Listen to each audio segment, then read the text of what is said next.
નમસ્કાર દર્શક મિત્રો, આપ જોઈ રહ્યા છો CNCC ન્યૂઝ ગુજરાત। ગુરુવારનો દિવસ પાટણ માટે ખૂબ જ ભારે રહ્યો હતો।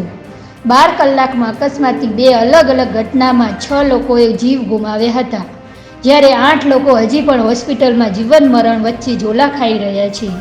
ગુરુવારે મધરાતે બનેલી અકસ્માતની ઘટના ખૂબ જ કરુણ હતી।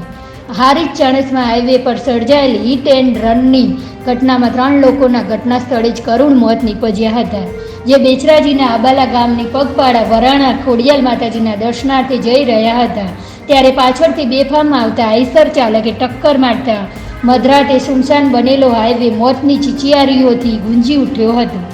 આ ગોઝારી ઘટનાના 3 મૃતકો એક જ પરિવારના હતા, જેમના ઘરે આજે લગ્નનો પ્રસંગ હતો। લગ્નનો ઉત્સાહ માતમમાં ફેરવાતા લગ્ન પ્રસંગ રદ રાખવામાં આવ્યો છે। Bureau chief, CNCC Gujarat, Patan.